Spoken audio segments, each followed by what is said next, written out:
Hey, welcome everybody to the I'll Be Living Life YouTube podcast. If you like the content, kindly hit the subscribe, like, and notification buttons. Today's special guest is Claire. She is also an Instagrammer, and her handle name is Grey, Grey .fox .photography. Welcome to the show there, Claire. Hey, Albie. Thanks for having me. Yeah, it's my pleasure. I just want to say you're just starting off in Instagram here. It looks like you haven't been on it too long, but you're doing well and your pictures are nice. So usually I like to talk about three of my favorite shots of my guests, so we can kind of dive into it if you're okay with it. Yeah, of course. That's great. Awesome. So let's go like 6 days ago. It looks like you were in Carlsbad. Actually, for all the people that are watching this, Claire and I've tried this several times to make it work. And so far, I guess we're going to try our luck for this episode. But yeah, 6 days ago, she was in Carlsbad and amazing sunset. So it's describe that picture a little bit. So I've flown over California once when I was on the way to Hawaii. I was 16, and my mom sent me out there sort of as an early graduation gift to stay with my uncle. That's cool. I've always wanted to go all over the place and wanted to travel. Now I have a job that gets to take me pretty much wherever in just about any state whenever I want to.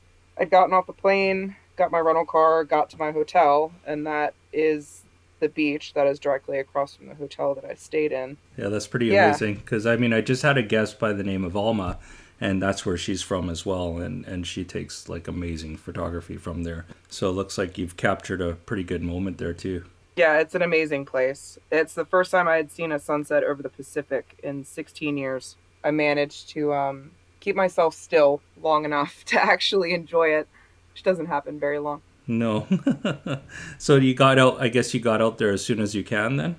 Yeah, I got to the hotel, I put my stuff down, and I walked right across the street to the beach. I mean, with the timing, it was probably like 6:45, 7 o'clock, so it was coming soon anyway.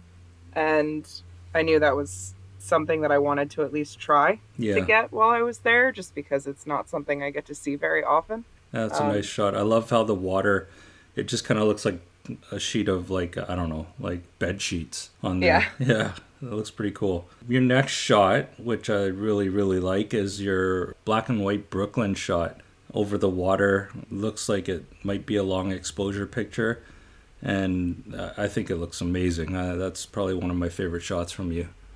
And that was on April 14th. You want to give a little bit of story about that day when you took that shot? Yeah, that's probably one of my best images so far, easily. Yeah, a couple weeks ago, I was working out of a location in New York, and I was staying in Manhattan, and it rained almost the entire week while I was there, so I didn't have a lot of opportunity to get out and explore too much like I like to. And I swung by that park, which is the Brooklyn Bridge Park, on my way back from work one night, because a friend of mine had reached out to me and was like, "Oh, you're in New York. I was just there on Wednesday trying to find this one spot. Do you know where it is?" And I've been up there enough times that I just did a quick Google search. Pretty sure I knew where it was, and then confirmed it on my way home and stopped. And it was still raining, but it was just one of those moments where I wasn't sure if I was going to do it or not. Because I had to walk back to the car, get my camera, get my tripod. And it just like a split second decision of like, screw it, I'm going to do it. So I walked back to the car, got my stuff, set up, and I took long exposures. Yep.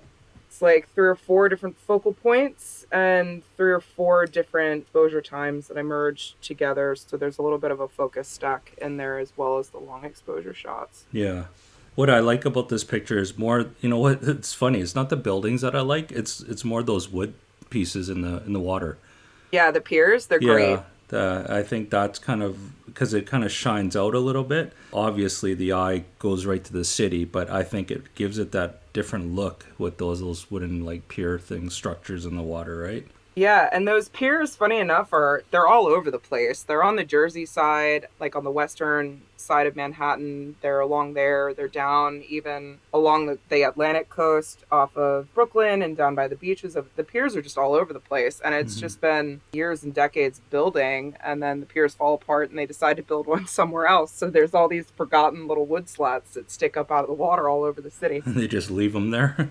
They just leave them there. Oh, jeez. Yeah, because it'd be an eyesore if you're not taking the picture, but it actually helps the picture here. I thought that was actually on Pier 6 at the park, but it's actually Pier 2, which I was pleasantly surprised I didn't have to walk another 4 piers in the rain. Considering it was just done completely on a whim and I did it based almost entirely off of instinct, I didn't overthink it, and I got that one. I'm quite pleased with it. Yeah, a lot of times that kind of happens when you're taking pictures. I think it's just like you said, it's kind of on a whim sort of thing. Even the other day, I did a hike, and I know there wasn't much to look at that day, but I still was able to capture a couple pictures for Instagram, I guess, for future Instagram posts. But normally it's kind of like, oh yeah, well, actually, no, it looks pretty nice. So you kind of, like you said, you ran back into your car and grabbed your tripod and everything too. So yeah, that happens a lot for me too. Yeah, usually when I go out and I actually do my like long distance 12, 13 mile hikes that I do pretty frequently, Yeah, I carry all my stuff with me, but this was just sure, let me see if I can find it for you. yeah. And then I found it and I was like, I actually kind of want a picture of this too. Yeah, that's cool. Okay, so your third picture that I'm going to talk about is on March 25th, and it was Rocky Mountain National Park. You turned it, and I think you turned it black and white. But yeah, I really like this picture as well. Out of all my pictures, I like your last shot, the Brooklyn one. But this one's pretty neat too. I think it's got this artistic flair to it. So yeah, go for it and talk about that one a little bit. I flew out to Denver. I'd never been to Colorado before, actually on Valentine's Day this year. And before I hit a new spot, I always researched, what national parks or what areas can I go and explore. And conveniently, Rocky Mountain National Park was only an hour and a half away from where I was staying. Mm-hmm. And that was the eastern side. But the western side, of course, is 3 hours away. And I always have to challenge myself. So this picture was taken after an hour drive through the Rockies in a snowstorm, in a car that did not have four-wheel drive. Oh, jeez. By the time I got there, I was so mentally exhausted that like getting out of the car and walking around in like 10 inches of snow is not an option. So I literally just cruised the car through the park. And it's funny that you mentioned whether it was turned black and white. This is actually not turned black and white. Oh, this really? Is just the stark contrast of how dark the trees were with the way the overcast was and the snow on the ground. Okay. It's mildly edited and enhanced just for like contrasting purposes. Yes. But typically when I edit my stuff, for the majority, I edit as naturally as I can so it doesn't affect really what I was seeing that day, because that's the whole point. I take a picture of what I see. Perfect. So yeah, and those trees are probably a good 60 to 70 feet tall. Yeah, that's pretty cool. I like that picture. And you were saying that you weren't even thinking about posting it, like pre-recording when we were talking. You said you weren't even thinking about posting it, right? Yeah, I have a lot of images that I've sort of just collected because I like the way it looks in the moment. And I think a lot of us, when we go onto Instagram or we go to share our things with other people, we have this small part of us that's maybe mildly insecure, overthinks the whole process of, well, what if other people don't like it the way I like it? Yeah. So I ended up posting it just because, it kind of stuck in my head for a while. Mm-hmm. I mean, it took me a little over a month to actually put it out there, but I kind of accepted at that point that if I didn't get a great return on it, then it was, no big deal, because I liked the picture and I thought it was good. And I got pretty positive feedback from it too. Yeah, most definitely. Yeah, I think you're right. I think we overthink things, and when we're about to post, like I know many of my guests, like we all have the same habits where we're taking 10 to 20 shots of each whatever picture we're taking out there. We'll take 10 to 20 shots and moving it a millimeter here or 10 millimeters there or whatever, or turning it a little bit, facing upwards or something like that. Then we go into the editing process where it's like you say, we want to try to get it to the natural eye look. And after a while, you kind of look at the same picture quite a few times, and then you finally settle in on one. So it's right. You're right, because sometimes I have pictures that I'm like, whatever. I'll just put it up, and then next thing you know, I found out I hit 2,000 likes with the thing, and I'm like, holy smokes! Like I didn't really think that picture was that great. I have other photos that I felt that were way better and would probably get featured or whatever. But then I post those ones up, and it gets average amount of likes and then doesn't get featured or anything. There was a couple ones that I've had calendars reach out to me and they put it in their city calendars, and I'm like, well, that picture's okay, but they picked it, and I'm like, okay, well, whatever works, right? I guess, we have our eye for our own, I guess, look on pictures, but I guess other people see other things, right? So totally. Yeah, what seems to be kind of okay for us might be pretty awesome to others, and then what seems awesome to us may be just okay for others. So yeah. Anyways. I mean, it's funny, even while you're just mentioning that now, I'm looking, and that one of the trees in Rocky Mountain got higher reviews than the one from Brooklyn, and the one from Brooklyn is a significantly better image. Oh yeah, like then in my eye, like I think that Brooklyn one is by far your best picture. Yeah, I think so too. But also it could be because of the hashtags you used or whatever. That kind of plays into the game a little bit too. Depends on what hashtag you're using for the trees, and if people are more into trees and stuff, they'll have more hashtags on that. But then once you get into the Brooklyn, New York ones, I mean, here just looking at your things for Brooklyn, you have hashtag Brooklyn, hashtag Manhattan, and I guarantee you that now that I'm going into Manhattan, there's 20.8 million posts on that one hashtag. So for you to land on that Manhattan hashtag will take, will be just a split second. You won't even be on it. And same with New York. Like if you hit New York, there's 111 million posts on that. So in order to land on their top 20, it's going to be pretty hard because there's so many millions and millions of posts going through, right? Yeah, fair point. Yeah, but on your trees one, because, maybe some of the hashtags you used on there might be smaller hashtags, then you're going to get more visibility into it, and then more people are going to see it, and then they're going to end up like tree view, hashtag tree view is 14.8k, so that's quite substantial amount lower than the other one, right? So you're going to get a lot more eyes on it because the chances of it landing on its top 20 page or something, it's going to be there, compared to a post that's 111 million posts in Manhattan or in New York or something like that. So that's probably why. Yeah, for sure. And it's funny, I was just listening to the podcast that you did the other day about building your Instagram. And I've always just like clicked on the ones that were bigger, assuming that that's better because you have more people that are attached to them. Yeah. But it makes complete sense from the other direction. You just get lost in the fold. Yeah, because everybody and their mother's trying to go out to the other one, and their dogs and whatever, right? Yeah. And but I mean, if you land on there, you're laughing because then that's when you're going to get hit, and then your picture could go, make it pretty big out there, right? But if you're not going to hit on there, it's just going to be there for a fraction of a second, and no one will ever see it. It'll just be in and out in like a super hurry, right? So yeah, it's kind of a tricky game, the hashtags, and if you follow my rule kind of thing, it helps a little bit. So it'll help definitely get more eyes and attention onto your posts. Cool, very cool. So can I ask, like, what got you into photography?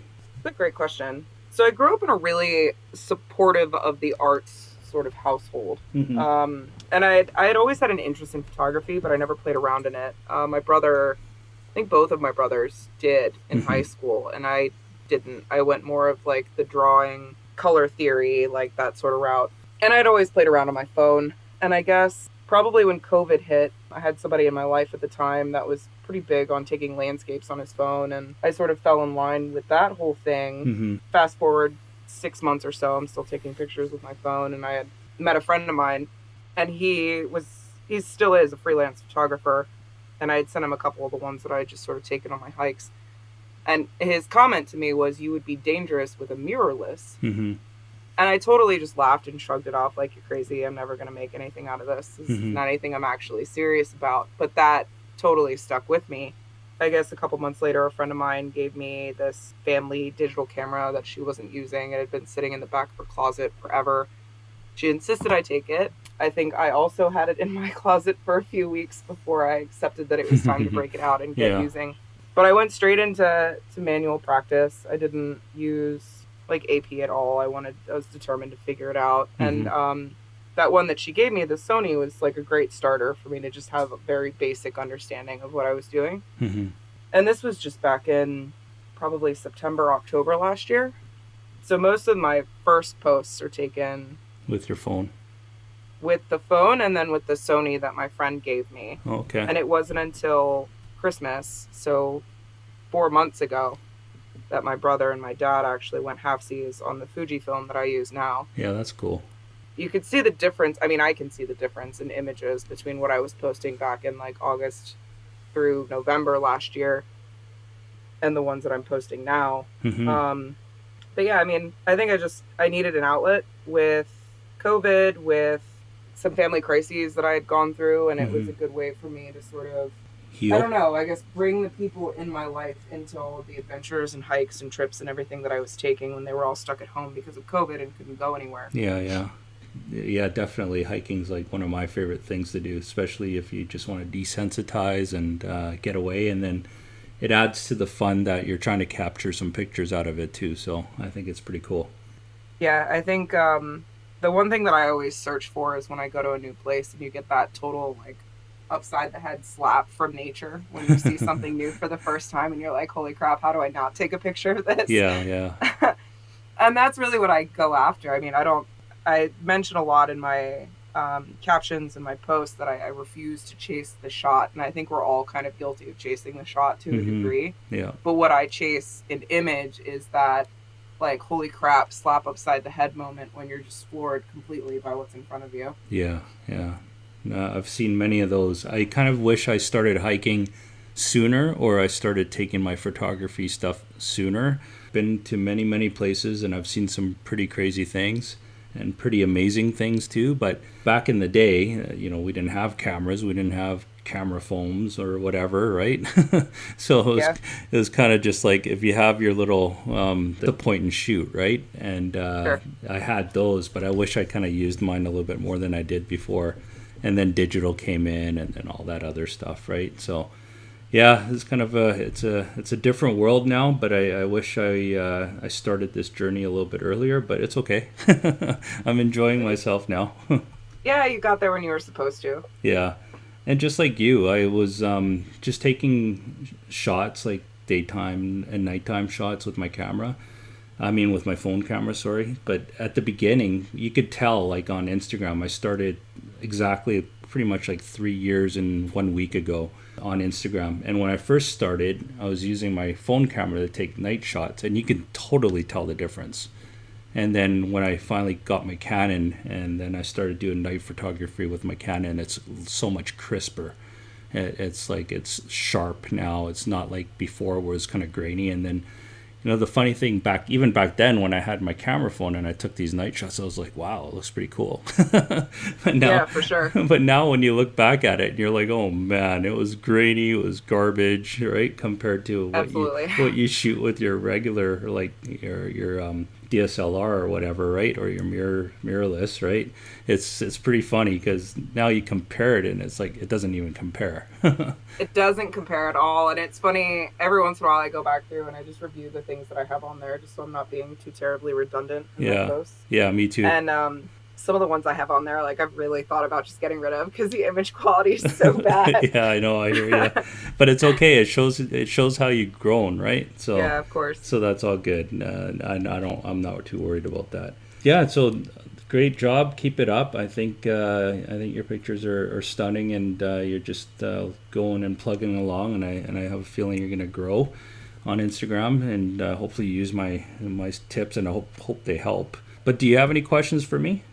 Just considering that I'm just starting out and Instagram seems to be really the only avenue as far as getting your work out there in public. I've dabbled with the idea of creating some sort of like gallery website. Oh yeah, yeah. Do you have any recommendations as to like what the next step is from here? I would promote yourself a lot on here, especially on stories and on reels. And are you thinking about like Etsy or something? Not necessarily Etsy. It's another like a gallery website. Basically, if I post my final products on there, people can go through and they can just purchase prints, whatever size and shape that they want. Yeah. What I would do is definitely go and print them first and see how the quality of it, turns out, like, and how large you can go. That's kind of what I would go, because I was in the film industry for many, many years. And sometimes when you blow a picture up, it depends on, the quality of the shot, right? So Sure. it's really good that you go and actually get it blown up to like, an 8 by 10 or 11 by 14, or you can even go larger and see if you can go larger, right? And then you can kind of gauge by, how large you can really go without losing its quality. That also goes for the person doing the printing. You're going to have someone that's like pretty experienced at that, because they can actually darken pictures and make things a little bit better. You have to provide your print to somebody that actually knows how to print it properly too. So those are kind of my little suggestions. Yeah, there's a lot that goes into it. I don't think Yeah. most people realize how much actually goes into creating one picture. No, and because I used to manage a photo lab, and we did all the Hollywood productions in town, and it's funny because when I was at that machine and I was the color guy and I was really good at all my colors, and I can also when it comes to night photography, I can really darken up the darks, and so it doesn't look so grainy. It's just little tricks that some of these people may not know how to do out there. I mean, if you bring it to your local convenience store, they're all done by or whatever, those like Walmarts or whatever. It's all gonna be done by machines, right? And I don't think those machines know how to correct it properly. You'll have to probably go into a professional, like more of a professional studio to get them to understand it a little bit better. But it doesn't hurt to start off with a Walmart or some big chain or something like that, because then you can actually see, hey, I didn't lose any quality out of 11 by 14 or an 8 by 10, right? Sure, yeah, it's still like a resourceful tool. For sure. Yeah, so those are kind of my advice. But yeah, is there anything else that you want to know about like Instagram or anything like that? I don't know. I mean, I think the thing about the hashtags is pretty wild. Yeah, I think right? the average person, I consider myself the average person, but I think the average person goes in there and it's just like, oh, this is a huge hashtag. I totally want that one. Yeah. And then as far as like the stories, I keep the stories moving pretty well when Good. I travel. I was just in Death Valley on Sunday, so a week ago today. And I like to keep those things fresh when I get out and about, because the average person doesn't get to go the places that I get to go on a bi-weekly basis. So yeah, I would do like a story or reel on how you're taking the picture. It'd be kind of neat. Like if you have your camera set up on a tripod, maybe bring your phone into taking a video of that, how you have it all set up and stuff like that. It's kind of neat, So I think kind of bring in the background of how you're taking a picture into how you're producing, like, the final product. Very cool. You know what I mean? Yeah. And that like kind a of tutorial. Yeah, and it's kind of like if anybody was to buy that picture, they could see it and go, hey, you know what, this picture's on sale, blah blah blah, and this is like how it all started, right? You can show if it's a sunny day that day, or if it's a rainy day, like you said at the Brooklyn thing there. Have somebody follow you, or you could do it yourself, where you set up the tripod and then you bring the camera and you start videoing everything and how you set it up, not giving away what your settings are or whatever, but just kind of like how you set up for a picture. And then when you actually take the picture and then you show the final product, and it's kind of like, yeah. So it kind of gives a story to how you took that shot, right? And I think it gives a little bit more value to the picture. I think it's funny. I've always associated stuff like that with people who are like, quote unquote, real photographers. Oh. And it's something that I have only recently started to use as an adjective for myself, because I haven't felt like my work, I guess, was quality of an actual photographer. So I just consider myself a hobbyist at best. But I've noticed a transition, I think, in the last few weeks where I can actually be confident in a lot of the stuff that I'm producing. And that's a different shift in mentality. Yeah, it's kind of strange for me. I think I still feel like I'm kind of, like you said, just goofing off with it and just taking pictures here and there. I am really good with my colors, I know that, and I know how to frame a picture, but as for using my camera, I'm still learning. And even sometimes the framing part, I don't really care. It's kind of more what I see and what I want to see, and what my followers, what I want them to see, sort of thing. And it's like, no, by no means am I a professional, but I'm still goofing off, but I'm getting a lot of likes, and I'm getting a lot of people, asking about tips and that and this and that. And so I'm like, oh, that's kind of good. But so what's your goal with it? Do you do it just for fun and just for the enjoyment of it? Or do you have... You know what? When I first started Instagram, I was more about, okay, you know what? My buddy Yuri there, who started this show with me actually, and then the only reason why we're not doing it together is just we just couldn't find time to meet with each other. It was just two busy lives, right? But anyways, he's a fabulous photographer himself, and he was getting a lot of marketing stuff. So he's getting new shoes, he's getting men's clothing, he's getting toilet paper. Nice. So he's getting, that's kind of like COVID gold, right? Toilet paper. But not anymore. No one's buying it anymore. But yeah, he's getting a lot of like free stuff, right? So then I was talking to him. I was like, holy crap, how are you getting all this stuff, right? He goes, oh, I'm on Instagram. And I was like, holy shit, you got like 10,000 followers. Like, how'd you do that? And I go, do you even know 10,000 people? And he's like, no. Right. But he's the one that kind of mentored me at the beginning and said, yeah, you should put your stuff out there and try this and try that. And then I started figuring out stuff myself too, right? Like the whole hashtags thing, he was the one that explained it to me in the first place. And then I kind of just dove into it, and then I found all these other little tricks into what to do, right? And it's worked for me. So it's a lot harder to build on Instagram now than it was before.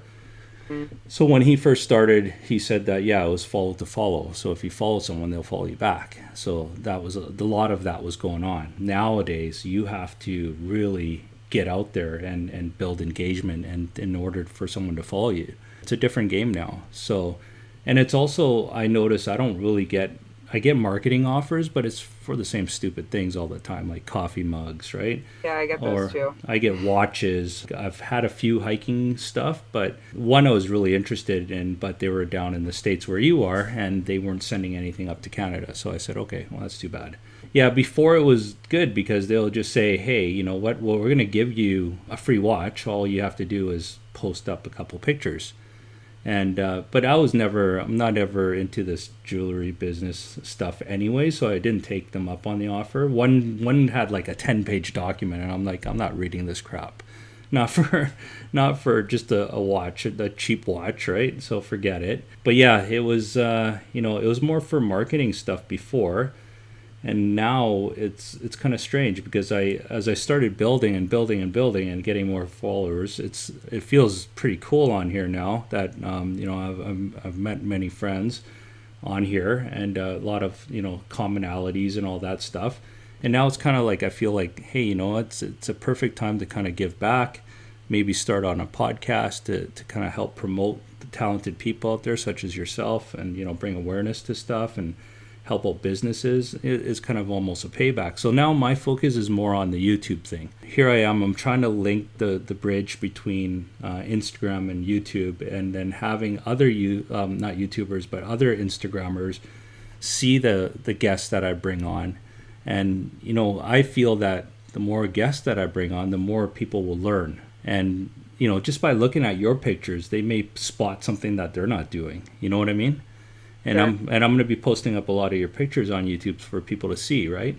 So maybe something that you're shooting that maybe other people are like, oh, yeah, I never thought about adding those piers into those wooden, things into my picture, or, they'd be more focused on the city, right? And I have a picture like that too. Like one of Vancouver, I was over in North Vancouver, and you can clearly see all those stumps in the water too. And I think that's one of my most favorite shots because it was a sunset behind the city. And it's stuff like that where when people see these my guests and the way they shoot their pictures, I have like people like Carmen who flies above the city, and you could see shots from above the city, and that's kind of different. And then you look at people like Amy who shoots out in Alberta, and the pictures, the Rockies that she shoots is amazing. Same with Ashley. There's so many different talented Instagrammers on there, and everyone shoots it a little bit differently, but sometimes it's always the same kind of shot, right?